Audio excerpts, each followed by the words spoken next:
my name is Joyce and I am the Sound Supervisor at Victory Gardens Theater, but today I'm going to be demonstrating for you how to make an artisanal loaf of sourdough bread with just 4 ingredients: flour, water, salt, and a mature sourdough starter. The flour we're going to be using today comes from Janie's Mill, which is a family-owned and operated organic mill in Ashton, Illinois. We'll be using about 370 grams of their artisanal blend and an additional 115 grams of their turkey red flour, which is a heritage grain that's going to allow us to up the hydration of our bread, as well as give us some really nice flavors. We'll also be using 390 grams of filtered water, 9 grams of salt, and about 25 grams of our mature sourdough starter. So to start off, we're going to make our Levine. A Levine is basically just a clone of your sourdough starter. You're going to make this by combining 25 grams of your mature starter, 35 grams of turkey red flour, and 30 grams of your filtered water in a mason jar. You're then going to let this ferment for about 5 to 7 hours at room temperature until it looks like this picture of what mine looks like right now.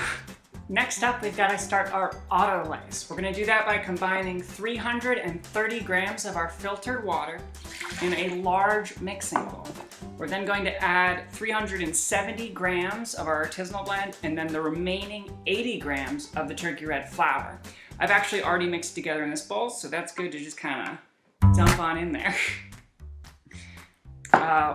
Once it's together, we're going to start combining by hand. You're going to mix till it's just barely combined and then cover it with a saran wrap and a towel for about 20 to 90 minutes. We're going to start by taking all 9 grams of our salt, and we're going to pour that over the surface of our autolyse. Try to get it like nice and spread out. Then we're going to take our Levine and we're going to spoon it out on top of our autolyse. So once you've got your Levine on top of your dough, you're going to wet your fingers in some of your remaining water and you're going to slowly and really delicately spread it out over the top of your autolyse. You want to be really gentle so you're not tearing it. Once your Levine is covering the top of your dough, you're going to start taking your fingers and dimpling it down into your autolyse. Once we've started to kind of dimple it in all across the surface, we're then going to switch over to what's called the rhubarb method. You're going to tilt the bowl away from you at about a 45-degree angle, and using your hand as a scoop, you're going to lift the dough up and away from the bowl and set it back down rapidly. If you do it right, it's going to make kind of like a fart sound. And as you do that, you can rotate the dough. Once you've got your Levine incorporated with your autolyse, you've got your dough formed. So now we're going to take it out of our bowl and drop it down onto a clean work surface. I'm using a cutting board. Use whatever works for you. And then we are going to knead this using the slap and fold method, which essentially goes like slap, fold it over itself, and then scoop it up and rotate 90 degrees and continue to do that. So slap, fold, scoop, slap, fold, scoop. And you're gonna do this for about 6 minutes or until it starts to get a little bit smoother. So we are now going to return our dough to the bowl to rest for an additional, let's say 15 to 20 minutes. I'm going to pour our remaining 30 grams of water on top and dimple those in just before we rest it. Great, so we're gonna cover that with some plastic wrap and a towel and let it sit for about 15 to 20 minutes. We've let our dough rest, and it's looking pretty good. There's still some water pooling around the outside, so now we're going to do another round of the rhubarb method, just to incorporate that last bit of water. So again, 45 degrees away, and just make it make weird noises.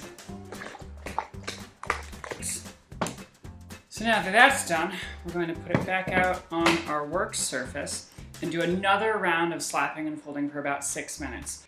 And now we're going to take our dough and set it back into our bowl for the bulk fermentation. Now, the bulk fermentation is what makes sourdough sourdough.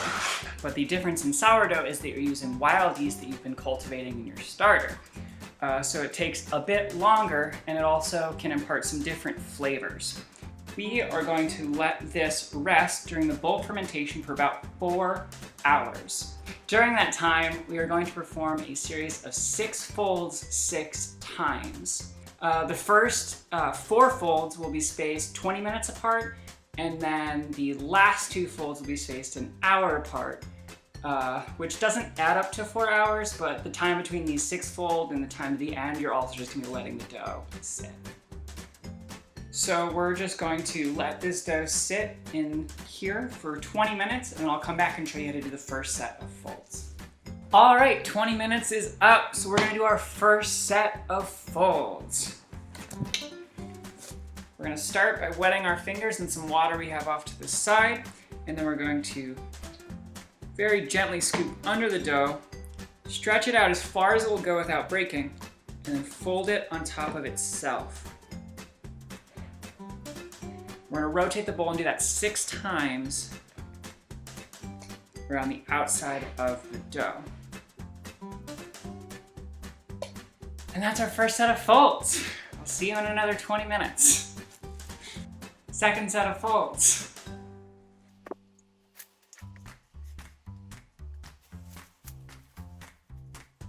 All right, this is our third set of folds. I'm gonna give you just a different view of that. So we're going under the dough, stretching it as far as we'll go without breaking, folding it over itself, rotating, and we're gonna do that all along the outside of our dough. We're teasing out the gluten and building tension on the bottom side, which is eventually going to be the top of our loaf.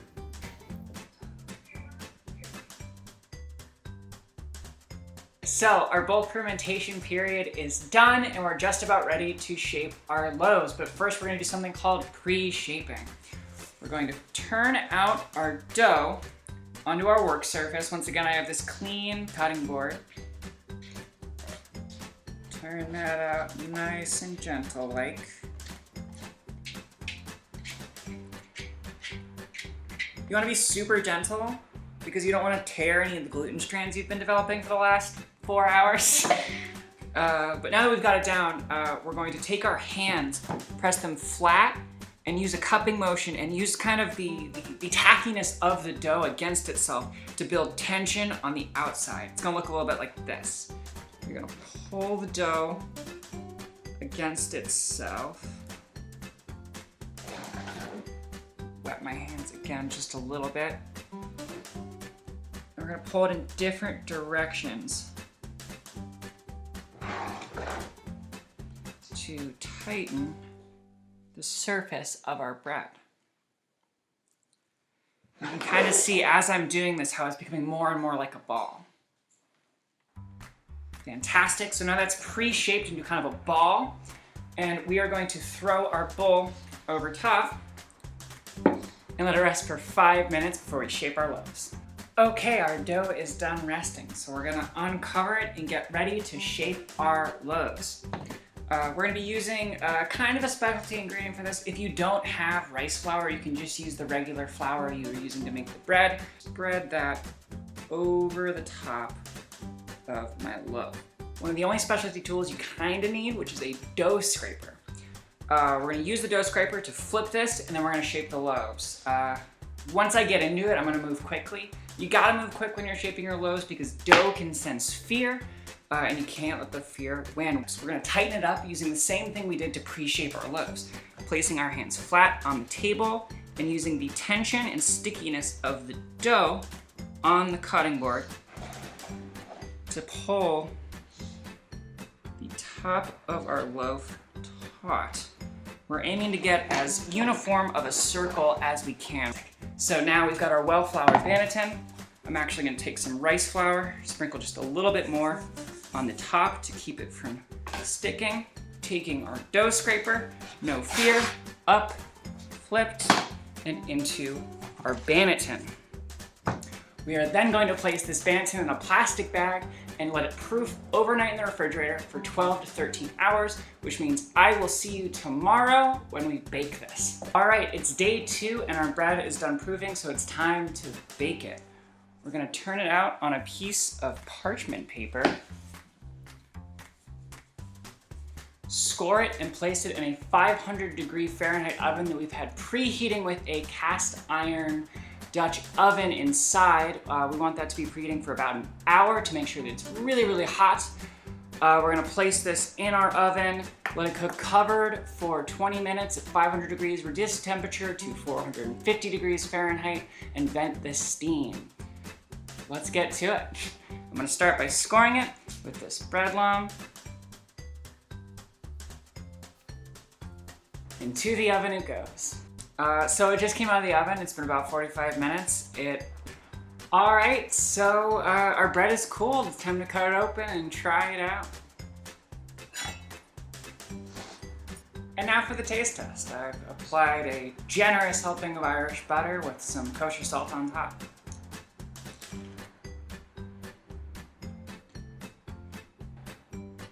Thanks for watching, and go bake some bread.